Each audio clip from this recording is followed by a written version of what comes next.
Alright, thank you for watching Tech House UG. Kindly subscribe to this YouTube channel before we continue. Now, for today I want to share with you some important information about our phones. Waliwo ebiseera weyotuukamu essimu yo nga kyolina okukola kyokka okusinziira mu mbeera gy'erimu freezing, overheating, it is so slow, nga kyolina okukola factory reset. Factory reset gyokola essimu neddawo nga bwe yajja nga mpya, which means ebintu byonna ebitagiramu, application ezitagiramu ze wateekamu obuteesi ziba zivaamu nebanga eddawo nga bwe yali nga wakagigula. So kino kigiyambako okuba nga refreshinga nebanga esobola okunormalizinga in its function.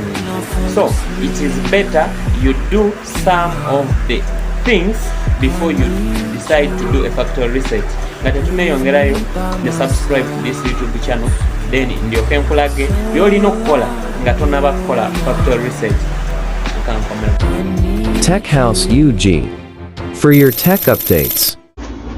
Alright, bw'oba nga osazeeyo okukola factory reset ku ssimu yo, kyoba olina okusookerako okumanya, olina okuba ne kye tuyita email account. Email account eno ejja kuba nga osobola okubackinga up all your information on that email such that when you log in again, bintu byonna byoba backings up bijja kuba nga bikomawo, ate kikuyambeko okuba nga tofiirwa bintu byo byonna. Kakati okuba nga osobola okukola email oba okukola backup, genda mu about your phone, then okirire wansi wano waliwo nti backup and restore, or switching on backup wano on your email. Bw'omala okubackinga up, making sure nga olinako data bulungi. Kino bw'omala okubackinga up kijja kuyambako okuba nti wo installing applications nga WhatsApp, Facebook, ojja kubanga ebintu byo byonna messages zikomawo kubanga wakoze backup. Oba tokikoze kitegeeza ebintu byo byonna byobadde nabyo ku ssimu bigenda kubanga obifiirwa.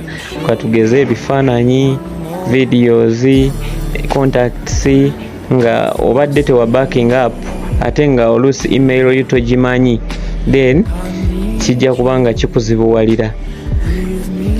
So bw'omala okukola backup wano, then ng'oddayo emabega ng'ogenda wano awali factory reset, nga nyiga kati wano bakulaga ebintu ebimu ku ebyo by'ogenda okufiirwa if you do a factory reset.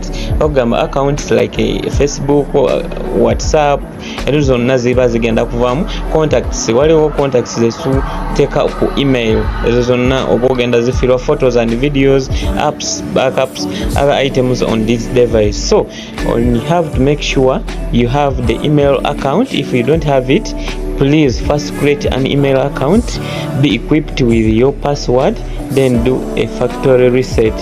Then woba mazaawo, then ng'okkirira wano wansi ng'onyiga erase all data, then ng'oteeka patana yo, ng'omaliriza ejja kusaba do a factory reset. Ebyo byokka byolina okuba nga omanya singa oba oyagala okuba nga okola factory reset. N'ensonga eyo nkusaba subscribing ku YouTube channel eya Tech House UG. Tujja kuba nga tukuyisaayisangamu olaba ne videos endala. Weebale nnyo, weebalire ddala.